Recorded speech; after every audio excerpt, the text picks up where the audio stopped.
खुशियों के एम्बेसडर, खुशियों के ambassador.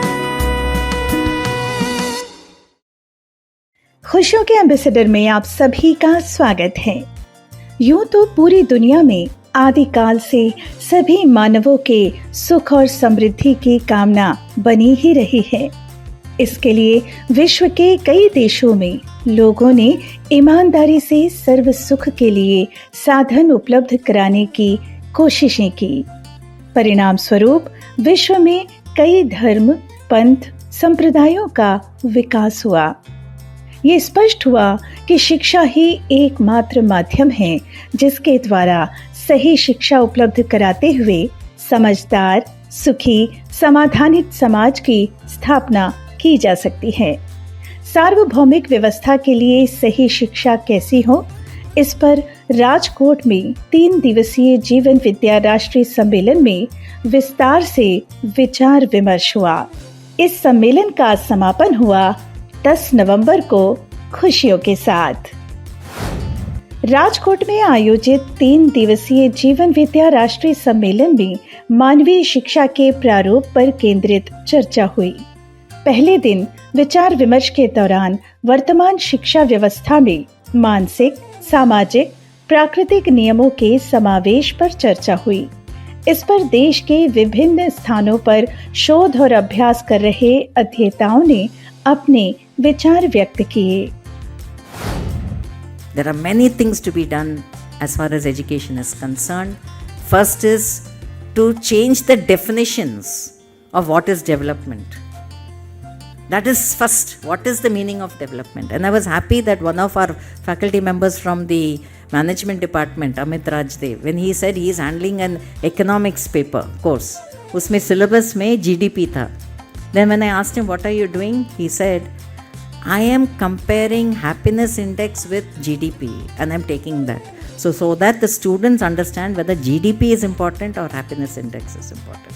So like this, even in the contemporary syllabus, हमारे टीम जो हैं, they are trying with the understanding of जीवन विद्या how to make that change.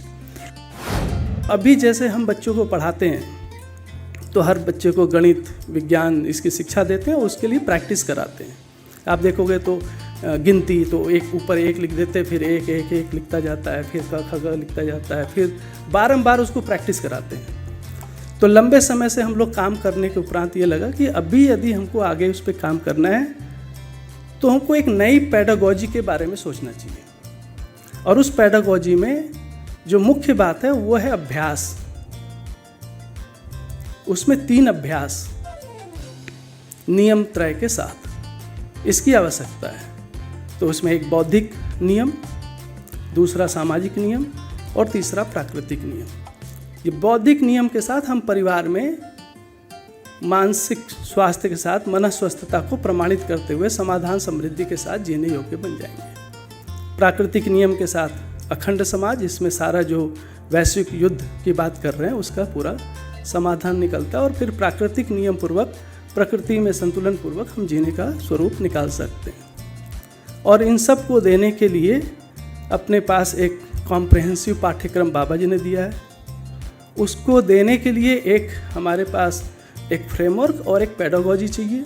तो हम लोगों ने एक ऐसा फ्रेमवर्क जिसमें पूरे समय, मतलब जो विद्यालय है उसमें 3 अभ्यास, शास्त्राभ्यास, व्यवहाराभ्यास और कर्माभ्यास, इसको इंटीग्रेट करते हुए शिक्षा का स्वरूप हमको सोचना चाहिए। परिवार में नियम ही है जो न्याय के रूप में व्यक्त होता है, और जब इससे हम जुड़ते हैं तो फिर हम देख पाते हैं कि मूल्य का निर्वाह हमको दिखता है। समाज में नियंत्रण ही धर्म के रूप में है, और जब हम इस तरीके से नियंत्रण पूर्वक धर्म को प्रतिपादित करते हैं तो फिर हम देख पाते हैं कि समाज में चरित्र दिखाई पड़ता है, और प्रकृति में संतुलन ही सत्य के रूप में हमारे सामने आता है, और उसी के लिए जो है वो नीति की आवश्यकता है। तो मूल्य, चरित्र और नीति, इन तीनों को जब हम एक साथ में देखते हैं तो इसी से हम समझते हैं कि मानवीय आचरण बनता है। तो मानवीय आचरण के लिए मूल्य, चरित्र और नीति, और इसी तीनों को समझने के लिए हमारी जो 3 स्थलियाँ हैं, परिवार, अखंड समाज और सार्वभौम व्यवस्था, उसमें नियम नियंत्रण संतुलन और जैसे भैया ने भी बताया कि न्याय धर्म सत्य की समझ। तो यही मानवीय आचरण जो है उसकी निश्चितता हेतु वर्तमान शिक्षा में नियम त्रय का अध्ययन हमें लगता है।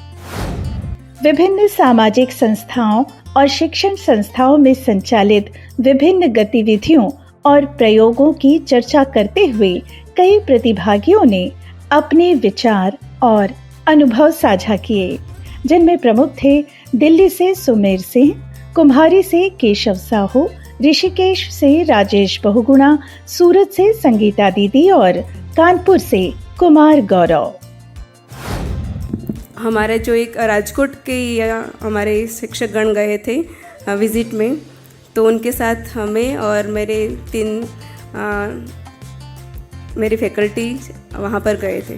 तो मैंने देखा कि जो बात हो रही है अभी विद्या में कि ऐसे शिक्षा हो सकती है क्या, तो अछोटे में अभिभावक विद्यालय में मैंने देखा कि ये जो नियम तरह की बात कर रहे हैं ना, कि प्राकृतिक नियम और सामाजिक नियम की जो नींव है वो बौद्धिक नियम है। वो बौद्धिक नियम व्यवहार शिक्षा से ही दिया जाता है। वो मैंने देखा कि जो वहाँ पर शिक्षकगण हैं वो उनके व्यवहार से बच्चों के साथ जैसे वो बातचीत कर रहे थे, जैसे वो वातावरण दे रहे, उसमें से जो उभर आया है मैंने बच्चों में भी देखा। बच्चों के साथ बात की, पेरेंट्स को भी मिले। तो मुझको ऐसा लगता है कि वर्तमान शिक्षा ने 2-3 चीज़ों को समाज में एक अच्छे से प्रतिष्ठित किया है, जिससे हमारा आगे का काम थोड़ा आसान होने की गुंजाइश मुझे दिखाई देती है। तो एक तो यह है कि वर्तमान शिक्षा ने तर्क को बहुत अच्छे से स्थापित किया है। तर्क से समझ सकते हैं और तर्क से समझाया जा सकता है, इसे भी स्थापित किया है। तर्क से नियम को समझना आसान हो जाता है। अस्तित्व अपने आप में नियमपूर्ण है, इसलिए तर्क से समझा जा सकता है। नियम त्रय भी अपने में नियम है, इसलिए तर्कपूर्वक समझे और समझाए जा सकते हैं। तो वर्तमान शिक्षा ने इतना आधार तय कर दिया है कि हम तर्कपूर्वक अस्तित्व की सच्चाइयों को शिक्षा में समझा सकते हैं, कक्षा में समझा सकते हैं। देखेंगे तो शिक्षा पे जब भी हम बात करने जाते हैं कि क्यों शिक्षा चाहिए, तो शिक्षा आदमी की जो मूल चाहना है, हर आदमी सुखी होना ही चाहता है, हर आदमी निरंतर सुखी होना चाहता है। ये जो मूल चाहना हम में बनी हुई ही है, इसको पूरा करने के लिए शिक्षा चाहिए। आज के दिन हमने जो भी मान लिया हो उसको, है वो एक स्थिति, व्यावसायिक शिक्षा को ही शिक्षा मान लिया, क्योंकि ऐसा लगता है कि वहीं से निरंतर सुख पूरा हो जाए। तो मूल रूप से तो हमारी जो चाहना है निरंतर सुख की, उसको पूरा करने के लिए शिक्षा चाहिए। और शिक्षा जो मूल चाहना के रूप में देखा, तो मूल चाहना को ही जब लक्ष्य के रूप में देखते हैं, तो जैसा स्वामी जी ने शुरुआत किया था, है ना, कि अपनी परंपरा में या मध्यस्थ दर्शन में भी देखें तो उसको धर्म अर्थ काम मोक्ष के रूप में भी पहचाना, कि हमारा जो लक्ष्य है निरंतर सुख जब हम कहते हैं, उसी को फैला के देखा तो कहा कि धर्म अर्थ काम मोक्ष, इन चारों जगहों पर काम करने की ज़रूरत है। और रास्ता यही है कि धर्म पूर्वक मैं अर्थ और काम को सुनिश्चित कर रहा हूँ और उसके साथ साथ मोक्ष की तरफ गति कर पाऊँ। अब यदि शिक्षा को देखेंगे, है ना, तो शिक्षा का ये मतलब जाएगा कि शिक्षा हमको धर्मपूर्वक जीना सिखा सके, धर्मपूर्वक अर्थ और काम को सुनिश्चित करना सिखा सके, और फिर उसके साथ साथ मोक्ष के लिए गति करना भी सिखा सके। तो इतना देखेंगे तो शिक्षा का कंटेंट होने की ज़रूरत है। संक्षेप में केवल मुझे एक योजना अब नज़र आ रही है जो बच्चों को देना चाह रहे हैं, क्या नियम तरह स्थापित करना चाह रहे हैं, वो नियम को स्वीकार के नियम पूर्वक जीना चाहिए। मुझे लगता है ये योजनाएं हम बाद में कर लेंगे, पहले हम नियम तरह के साथ जी पाएँ ये योजना बना लें। और यदि कोई जी पा रहा है तो मंच पर आकर घोषणा कर दे कि आओ मुझे जांचो, मैं निश्चित आचरण के साथ हूँ, नियम तरह पूर्वक मैं जी पा रहा हूँ, मैं केवल यही योजना देख पा रहा हूँ। पूरे छत्तीसगढ़ में जिस तरह से प्रयोग हुए, काम हुए, विभिन्न जगहों में उन चीज़ों से यह आश्वस्ति बनती है कि बहुत सारी बाधाएं होने के बावजूद भी हम वर्तमान स्थिति में, चूँकि मानव की आवश्यकता है मानवीय शिक्षा, उसको बहुत बेहतरीन ढंग से स्कूलों तक, विश्वविद्यालय तक पहुंचा सकते हैं। सम्मेलन के दूसरे दिन जीवन विद्या का अभ्यास कर रहे परिवारों के बीच नियम त्रय का प्रयोग और अभ्यास कैसा चल रहा है, इसके परिणाम कैसे आए हैं और भविष्य में क्या करने की योजना है, इन सब मुद्दों पर सहभागियों ने अपने अनुभव साझा किए। परिवार समूह के साथ हम कैसे एक बड़ी व्यवस्था जो गांव की है उसके साथ अभेद्यता को बना पाएँ, तो उसके लिए एक संपर्क संबंध को स्थापित करना सरपंचों से, उनके रीति रिवाजों को सपोर्ट करना, उनके कार्यक्रमों में शामिल होना, ऐसे करके कुछ प्रैक्टिसेस शुरू की। इससे धीरे धीरे ये देखा गया कि अब गांव के लेवल पे जो उत्सव परिसर की इमेज है वो धीरे धीरे पॉजिटिव बनने लगी और गांव के लोग भी अब उत्सव परिसर को लुकअप टू करना शुरू किए। तो एक प्रकार का ये बौद्धिक पक्ष रहा। प्राकृतिक क्षेत्र में हमने ग्राउंड वाटर में रिचार्ज करना, कैंपस के पूरे पानी को सोक पिट द्वारा एक ऐसा सिस्टम बना के रखा है, और फैमिली के लेवल पे ऑर्गेनिक चीज़ों को कंज्यूम करना, कचरा मैनेजमेंट करना, ऐसे कुछ प्रैक्टिसेस शुरू किए। तो एक प्रकार के तीनों क्षेत्रों में, तीनों नियमों में जो अभ्यास हमने किए उसका एक वर्णन रहा। और यदि इस पूरे अभ्यासों से क्या अंतिम उपलब्धि हमारी रही है, यदि इसको एक दो लाइन में कहूँ तो इतना ही बनता है कि हम कहीं ना कहीं दर्शन को एक बहुत ही व्यक्तिगत या स्वयं की यात्रा समझते थे कि कैसे मेरे जीवन में या मेरे चित्रण में कंटेंट समा जाए, कैसे मैं मन वृत्ति चित्त में कुछ अपने विकसित कर लूँ, ऐसा अप्रोच होता था। पर अब लगता है कि दर्शन एक बहुत ही सार्वभौमिक व्यवस्था की बात कर रहा है और एक सही संस्कृति और सभ्यता का निर्माण करने में हम कैसे नियोजित हों, ये मुझे लगता है कि बहुत बड़ा निष्कर्ष हमारा बना है और इसमें लगने से एक अलग तृप्ति और खुशहाली हम पूरे समूह में दिखाई देती है। जैसे कि मैंने 70 लोगों का प्रोग्राम जो है शुरुआत के अंदर में जब मैं जुड़ा था तो परिवार के सभी लोग और ऑफिस स्टाफ के सभी लोग और फैक्ट्री स्टाफ के सभी लोग जो है सोम भाई के हापुड़ शिविर के अंदर में गए थे और वहाँ 7 दिन रह करके सभी लोगों ने इसका शिविर भी अटेंड किया था। तो उससे जो उनकी मानसिकता के अंदर में बदलाव आया और उनके अंदर में जो एक विश्वास जमा बाकी हमारे परिवार के लोगों के साथ और मेरे साथ, तो वो एक अभूतपूर्व था। उनका अब कभी भी ज़रूरत ही नहीं पड़ी कि कुछ कहने की, ना गुस्सा कभी कर रहे हैं, ना वो लोग बाकी जिन लोगों से काम लेते हैं ना उनको गुस्सा करते हैं। तो मेरा केवल इतना ही कहना है कि इस परिवार के अंदर में जब इस चीज़ को हम देखते हैं कि किस तरह से बौद्धिक नियम और किस तरह से सामाजिक नियम काम करते हैं, तो उसके अंदर में ये एक पहलू है कि उनके अंदर में स्नेह का भाव उत्पन्न हो जाना, विश्वास हो जाना उनके अंदर में।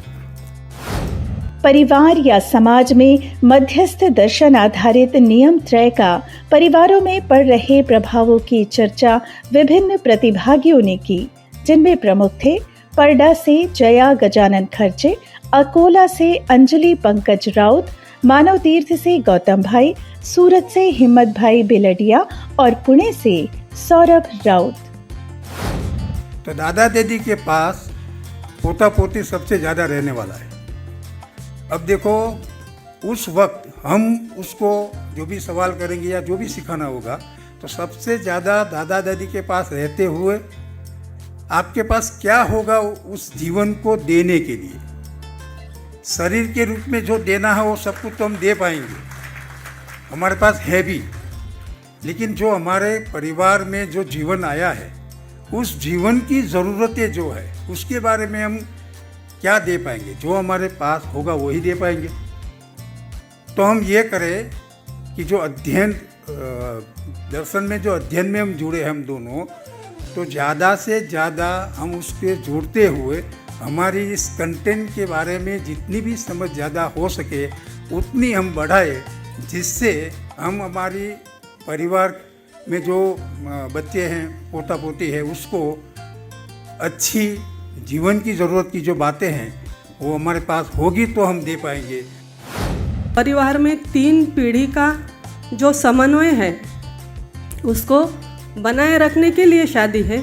तो ये सारी चर्चाओं के साथ एक ध्यान जा रहा है कि बच्चों में एक सुरक्षा का भाव बन रहा है कि नहीं, इसके लिए हम जो अब की स्थिति जो है इसके आगे कुछ है, ऐसा एक उनका मन बन रहा है। तो बच्चे उसके लिए मतलब जैसे सुरक्षा के भाव में हमें दिख रहे हैं।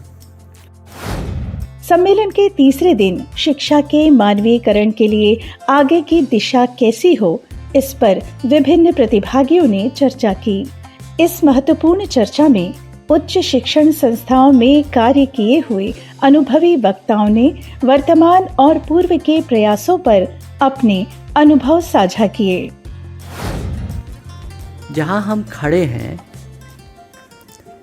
वहाँ पर शिक्षा का ही मूल काम बचता है, और मुझे कभी लगता है कि ये अर्थव्यवस्था से और राज व्यवस्था से अब नहीं होगा। अब एक सामाजिक मूवमेंट चाहिए, एक व्यापक सामाजिक आंदोलन चाहिए, और उस आंदोलन में लोगों के विचार में ये बात पहुंच जाए कि हम जो कर रहे हैं हम कहाँ खड़े हैं। ये काम शिक्षा संस्थाओं से शायद हो सकता है, और नहीं तो समाज दूसरे रास्ते ढूंढेगा, समाज रुकेगा तो नहीं। और उसमें मुझे लगता है आत्मीय यूनिवर्सिटी और ये संस्था, आप लोग एक बहुत बड़ा काम कर सकते हैं। एक मैसेज आदरणीय बाबा जी के समय से जाना शुरू हुआ कि नौकरी और व्यापार गलत है। तो मैं ये कहना चाहता हूँ कि वो ये कह रहे हैं कि नौकरी व्यापार की मानसिकता गलत है। नौकरी व्यापार करते हुए आदमी अध्ययन नहीं कर पाएगा, ऐसा बिल्कुल नहीं कहा जा रहा है। नौकरी व्यापार आखिर जाखिर चाहे शिक्षा व्यवस्था है, चाहे समाज में है ना ट्रेन बन रही कि हेलीकॉप्टर बन रहा है कि इतना सब कुछ चल रहा है, ये बड़े सारे प्रोडक्शन होते रहेंगे, छोटे प्रोडक्शन होते रहेंगे। बड़ा चेंज अचानक कुछ भी बड़ा नहीं आने वाला है। मानसिकता में ही कोई परिवर्तन आएगा, और मानसिकता में परिवर्तन आएगा तो यही चीज़ें ट्रांसफॉर्म होने वाली हैं, है ना। तो मैं ये कहना चाहूँगा कि नौकरी व्यापार गलत नहीं है, है ना। नौकरी व्यापार की मानसिकता में ट्रांसफॉर्मेशन आने की ज़रूरत है।